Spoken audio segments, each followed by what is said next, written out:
Bonjour et bienvenue. Alors aujourd'hui, on va voir un sujet très intéressant à web scrapping, c'est-à-dire on va aller sur le web, on va récupérer les blogs intéressants à notre niveau et on récupère ces contenus, on les enregistre dans une base de données MySQL, tout ça en Python, en web scrapping et ensuite on va créer un site web en PHP qui va récupérer ces données à travers la base de données.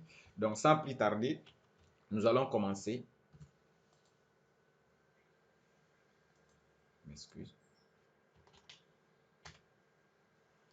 Ici, je vais créer un dossier vide, mkdir, web scrapping.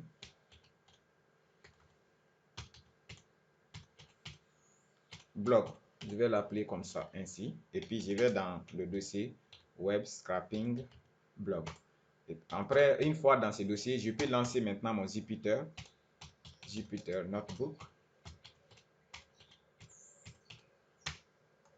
Donc, on va attendre un tout petit peu. Voilà, le dossier maintenant est lancé. Comme vous pouvez le voir, nous avons un dossier vide. Et ici, on va simplement créer un fichier Python à travers lequel nous allons faire notre codage. Donc, je vais renommer d'abord le fichier. Je peux l'appeler blog. C'est le nom au choix. Donc, l'autre fois, on l'avait travaillé sur le module serveur et le module Beautiful Soup. Aujourd'hui, on va travailler uniquement avec aussi un module très intéressant qui est le module Newspapers.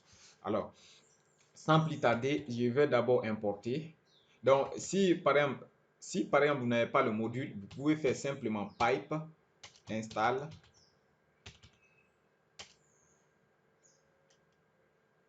newspaper et puis 3K. Je crois que c'est la dernière version. Si vous n'en avez pas, vous pouvez l'installer. Comme vous pouvez le constater, j'ai fait, mais je l'ai déjà. Donc, vous pouvez voir le message par après. Donc, comme vous pouvez constater ici, on nous dit que you need to restart kernel to update package. C'est-à-dire, le package existe déjà pour faire la mise à jour. Donc, moi, je n'en ai pas besoin. C'était juste pour vous indiquer, au cas où vous exécutez pour la première fois et que ça ne marche pas, il faut faire pipe install pour pouvoir avoir accès à ces modules dans votre dossier ou dans votre ordinateur. Donc ici, je peux supprimer maintenant et je peux directement importer. Import newspapers. Voilà, ça, au lieu d'importer le module total, parce que le module contient plusieurs fonctionnalités, donc je vais simplement importer ce dont on a besoin. Donc, from newspapers, import. Nous allons importer ici la classe article. Et à partir de là, puisqu'on va utiliser, on va stocker des données, donc je peux aussi utiliser le module pandas. Alors, from import pandas as, je vais abréger ça en PD comme toujours d'habitude. Alors, on va attendre l'importation. Donc, comme vous pouvez le constater, on a importé sans problème. Maintenant, comme l'autre fois aussi, on va créer cette fois-ci une URL. Donc, ici, notre URL va être composée d'un tableau d'URL. Donc, ici, je vais aller encore toujours sur ma page Facebook. Ici, voilà. Ici, j'avais utilisé des blogs pour la veille technologique. Ici, en bas, je peux revenir. Voilà. J'ai quelques liens intéressants ici que je vais me servir pour créer mon blog. Donc ici, je vais cliquer ici là d'abord pour récupérer le lien là. Voilà. Comme vous pouvez le constater, on a un blog ici. Donc avec un article. Et là, je reviens sur mon document. Et puis, je vais coller. Ça va être une première URL que je vais utiliser. Ensuite, je vais revenir toujours. Je vais fermer cette page. Je vais revenir au niveau du deuxième article. Je vais copier encore celui-là. Et puis, je reviens. Je colle ce lien ici également. Là, ça va être notre deuxième URL, c'est-à-dire notre deuxième article. Je vais revenir au niveau du troisième, Lego des développeurs. Et puis, je recopie ça encore. Ça fait déjà 3 liens. Ensuite, je prends maintenant le dernier lien ici. Donc, vous pouvez prendre autant de liens que vous voulez. Donc, moi, ici, je me suis limité au niveau des 4 liens. Juste pour un but d'explication. Donc, et là, je vais placer la virgule encore. Ce qui veut dire que j'ai 4 articles. Je vais retourner. Et là, c'est bon. À partir de là, nous avons notre URL. Comme vous pouvez le constater. Et on a déjà importé le package article. Maintenant, arrivé là, avant de commencer, je vais d'abord faire comme je vous ai dit l'autre fois. Je vais créer une fonction simplement qui va permettre d'aller récupérer des liens. Donc, je vais l'appeler ma fonction get article from. Okay.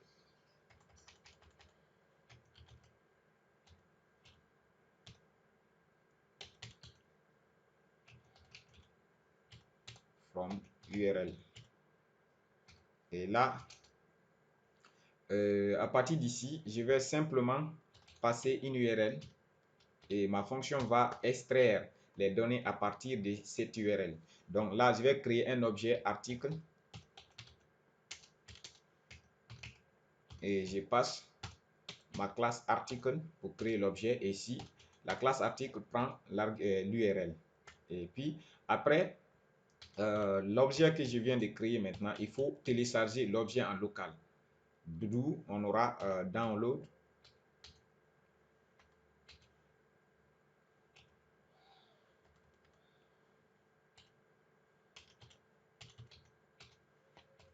Et à partir de là, et puis il faut parser l'article.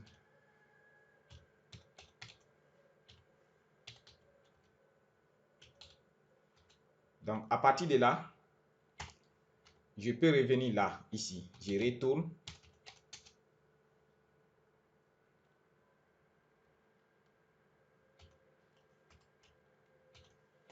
Si je veux, je vais retourner un dictionnaire. C'est-à-dire, j'appelle ça titre.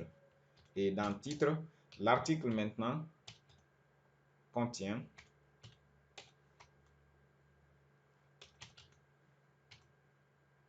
title. Comme vous pouvez le constater. Maintenant, il me suffit de tester si réellement tout va bien. Je colle ma fonction que je viens de créer. Et là, je passe l'URL que j'ai créé. Cette fois-ci, je ne vais pas passer un tableau, mais plutôt un seul élément. Donc, je prends la première URL de mon tableau. Et comme vous pouvez le constater, on a title et il a retourné le titre de mon article. Mais encore, on peut faire beaucoup plus mieux ici. Là, je reviens d'abord, avant de continuer là, on va revenir simplement en bas pour faire afficher la documentation comme je vous ai dit l'autre fois, ici. 0.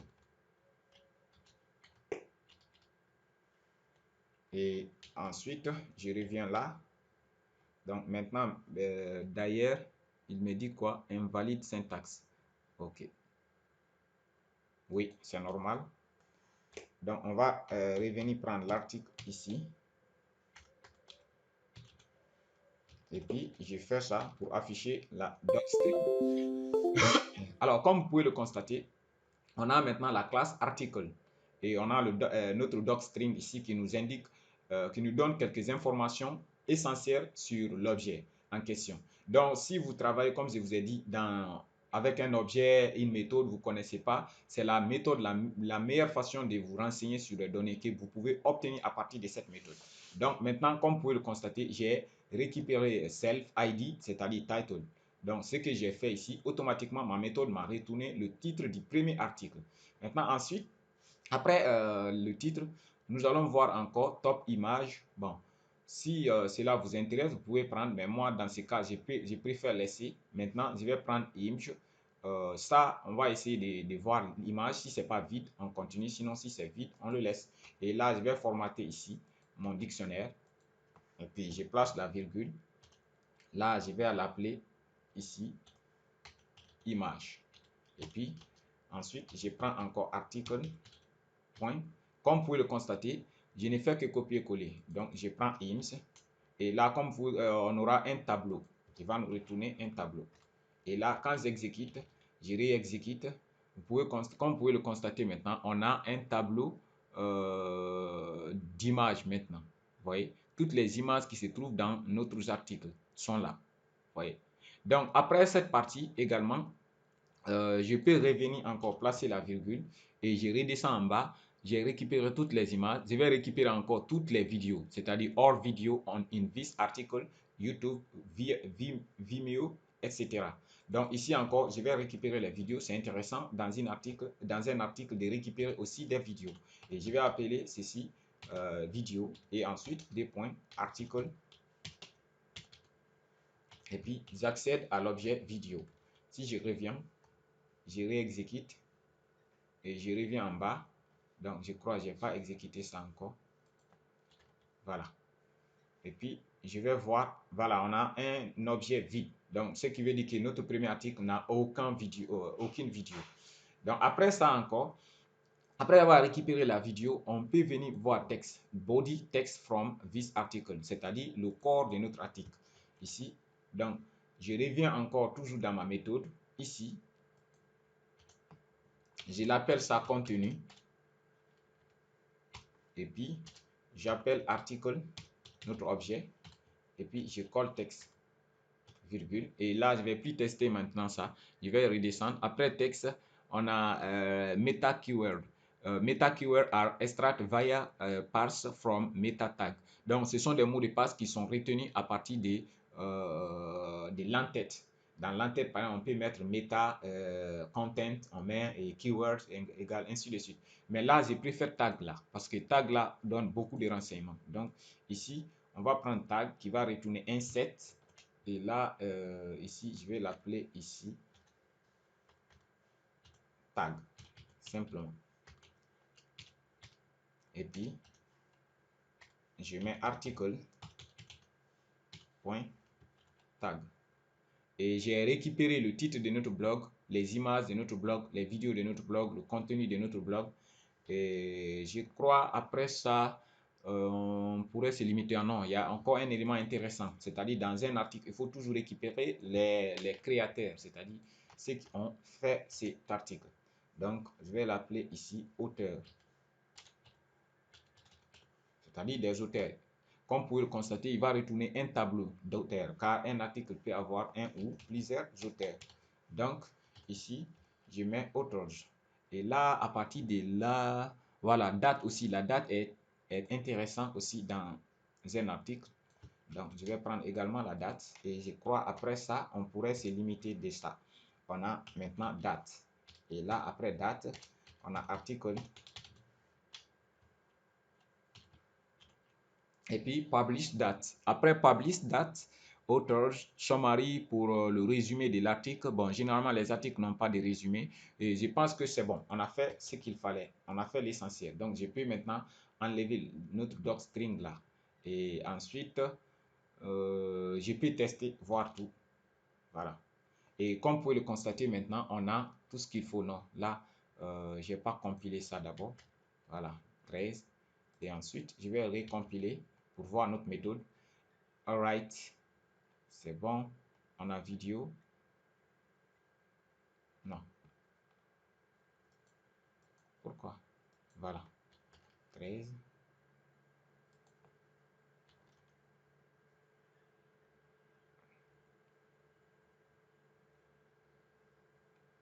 Voilà, il y a une erreur quelque part.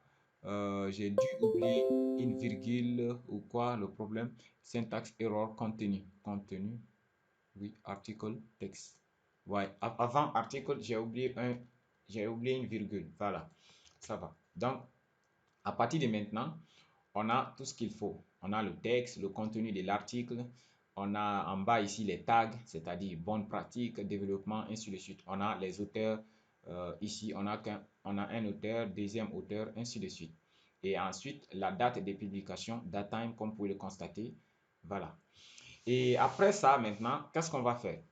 On va revenir créer maintenant un tableau d'articles ici, en bas. Et là, pour faire un peu de différence, je peux appeler ça maintenant blog. Et là, ici, on va utiliser simplement list comprehension. Pour cela, j'aurai simplement blog. Et là, j'ai fait blog égal. Ensuite, j'appelle maintenant ma méthode.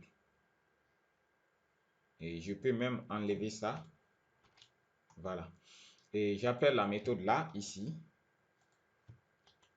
Et puis, je passe en paramètre URL. Et maintenant, je vais itérer dans maintenant mon tableau d'URL, c'est-à-dire URL in URLs. À partir de maintenant, notre blog, maintenant, je peux tester la taille de notre blog après la compilation, c'est bon. Je vais voir il y a combien d'éléments. Vu qu'on a 4 URL, normalement, on devrait avoir 4 éléments dans notre blog, comme vous pouvez le constater, parce que tout simplement, j'ai mis 4 URL. Et ce qui veut dire qu'on aura eu 4 articles. Je pouvais même afficher, mais c'est très grand et là, ça ne serait pas, à mon avis, très bien compréhensible. Voilà, comme vous pouvez le constater, on a un tableau et on a imprimé dictionnaire avec l'ensemble de son contenu ici. Voilà. Le premier dictionnaire se limite quelque part ici. Voilà. C'est la fin du premier dictionnaire et deuxième dictionnaire, ainsi de suite. Donc, après ça, on va se limiter là aujourd'hui et le cours prochain, nous allons maintenant utiliser Pandas et ensuite, on va créer une base de données et enregistrer toutes ces données dont vous voyez ici dans une base de données MySQL. Donc, je vous remercie pour votre patience et à la prochaine.